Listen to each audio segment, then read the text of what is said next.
Hey you guys, what is going on? Shaquan here from SLFX Trading, and in today's video we're going to be talking about the monthly time frame and how to properly do monthly time frame analysis. So we're going to head over into the charts, and I'm going to break down three currency pairs. They're actually going to be two majors and one exotic that I think have really great potential opportunities. So let's go ahead and get into the charts. Okay, you guys, so the first currency pair that we're going to be looking at is going to be USD JPY. Now, when it comes to analysis, the first thing that we want to notice is the trend. What has price done?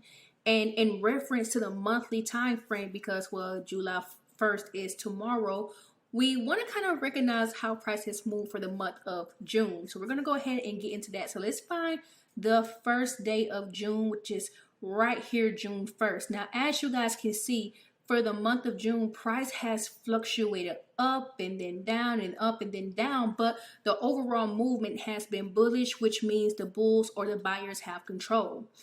Now, when we head to the monthly time frame, we should see the same information all built into one candle, right? One of the reasons is because it typically takes 21 to 22 daily time frame candles to make one monthly chart. It takes 5 daily candles to make one weekly chart, which means that it would take a total of 20 candles to make 4 weekly candles. Okay, so we're gonna scale up, but before we do, we want to make a trading decision like right now on how we're gonna take our first position for the month of July before we scale up to see this. Okay, so right now, what you guys can see that printed today, and if you saw my last analysis video, you saw that I went over this particular currency pair. Now, price did not come to my zone, so I did not have an opportunity to enter the trade. As a matter of fact, a trader even asked me, Shaquan, what do you do when price almost reaches your zone? And here's my explanation.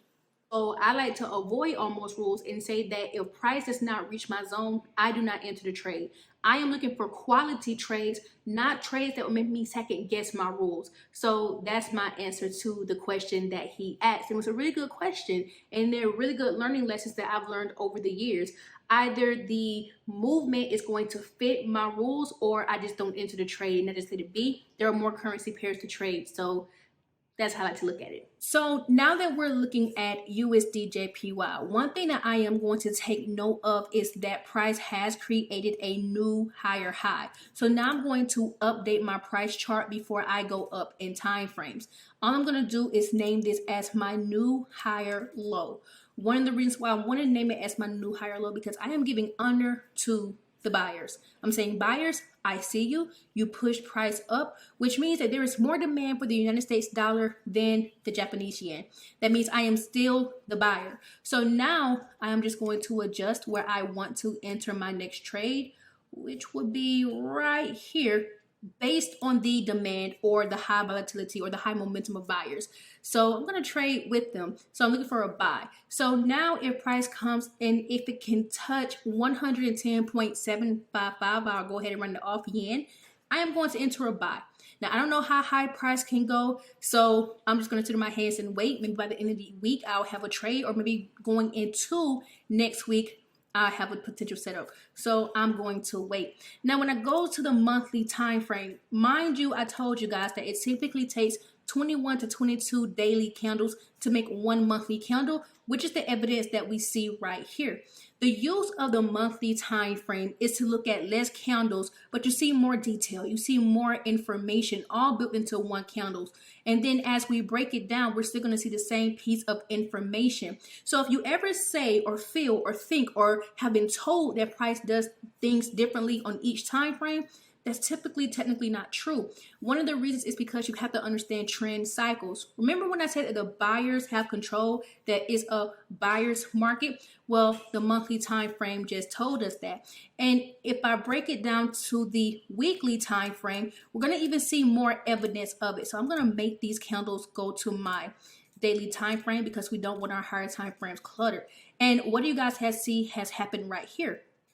A new higher high on the weekly time frame has formed, which continues to let you know that the bulls have the market. So we're going to stay looking for buys until price says it's time to retrace, but we're still in an uptrend. Okay, so let's go ahead and go over to the next currency pair, which is going to be USD Swiss. So I'm going to go back down to the daily time frame. Now, this is a pair that has not given an opportunity. It's not reached any point in the market for I deem necessary to enter the trade. So I've not traded this pair for quite some time. However, a new opportunity is on the rise because it's now fitting a setup, meaning we have a new higher high. Okay, so the bulls have control once again. We're in a buyer's market now. So with that being said, we don't buy high, so we need price to pull back. Meaning, this doesn't mean that price is going to sell off long term. If you're looking for sales, you're going to be selling against the buyer. So you're going to have to understand that part for right now. But what I'm saying is because we now have a new higher high, it means that the dollar has control at the moment. The people who live in Switzerland will be buying our dollar. I live in the United States, our dollar at a higher price. So there are more buyers in the market.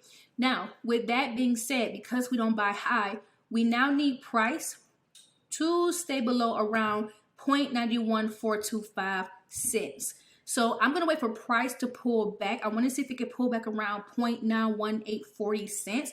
And if it gives us evidence, which is bullish information, once we have a pullback, that's a cycle, not the trend, it's the cycle of the trend, and gives us bullish information within the zone, I'll be buying back to wherever the next high is going to be located. We need a pullback. So we do need sellers to come into the market, but bulls still have control. Now, let's look at what happened from June 1st, which is right here.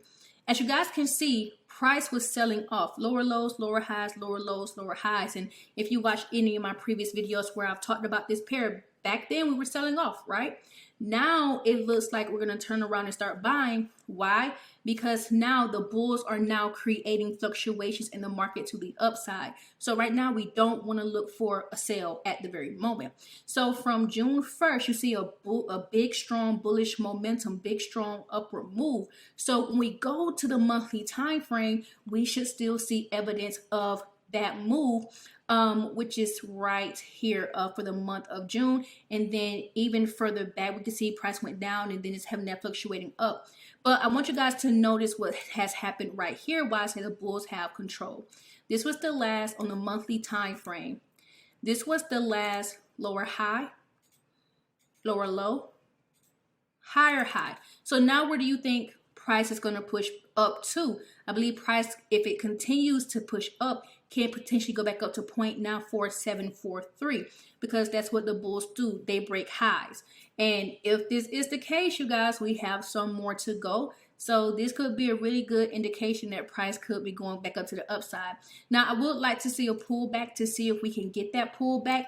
And if so, I will be taking at least 2 positions. One back up to the previous daily high, one up to the previous monthly high. So we'll see how this one goes. But see, price does the same thing on every time frame. It's just all about your cycles, okay?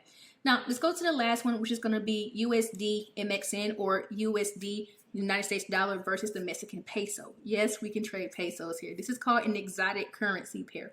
Because when you think about Mexico, some people may think that is very exotic, okay? So, with that being said, now there's nothing really on this price chart, so we're going to do fresh analysis here. If I asked y'all, hey, what is the trend? What would you say?